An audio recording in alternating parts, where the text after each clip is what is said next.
Hello बच्चों, let's read the question. So the question says identify the reaction condition for the reaction to occur.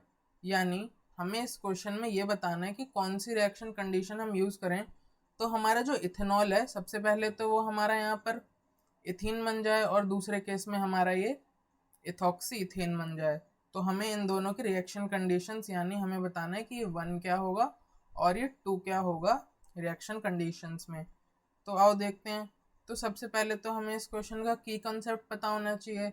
तो इस question का हमारा की concept हो जाएगा कि इस क्वेश्चन के करने के लिए हमें पता होना चाहिए कि आखिर जो हमारी रिएक्शन कंडीशंस होती हैं वो वेरिएबल होती हैं। मतलब अगर हम डिफरेंट डिफरेंट रिएक्शन कंडीशन रखें तो हमारा क्या क्या प्रोडक्ट बन सकता है एक ही रिएक्टेंट से।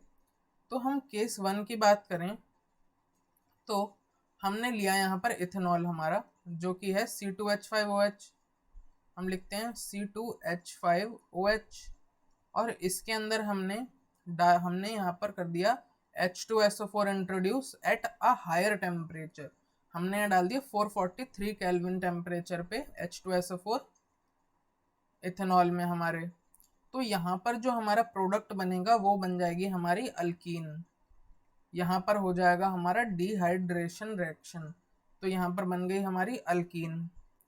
ओके, अब ऐसे ही केस 2 में जब हम देखेंगे तो हमने इथेनॉल लिया यहाँ पर और इथेनॉल का जब हम रिएक्शन करवाते हैं H2SO4 के साथ at a lower temperature then this, यानी हमने करवा दिया 413 केल्विन पे टेम्परेचर। तो हम देखते हैं कि हमारे यहाँ पर C2H5O C2H5 बनता है।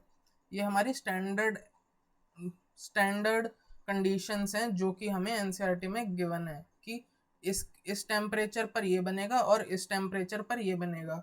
इसमें हम डिस्टिंग्विश नहीं कर सकते हैं कि यहाँ पर हायर टेम्परेचर था तो यहाँ पर पूरा डिहाइड्रेट हो गया और यहाँ लोअर टेम्परेचर था तो यहाँ पर हमारा ईथर बन गया और यहाँ अल्कीन बनी थी हमारी। ओके, तो हम ऑप्शंस में देखते हैं। तो हम देखते हैं कि ऑप्शन सी, या ऑप्शन सी में हम देख रहे हैं कि यहाँ पर हमें दे रखा है कि 1 हमारा H2SO4 और 443 केल्विन है। तो ये सही है हमारी बात। अब हम सेकंड का देखते हैं तो यहाँ लिखा है 443 केल्विन एंड 413 केल्विन। तो ये भी बिल्कुल सही है। तो ऑप्शन सी ही हमारा इस क्वेश्चन का करेक्ट आंसर हो जाएगा। So option C will be the correct answer to this problem. I hope you understood it well. Best of luck.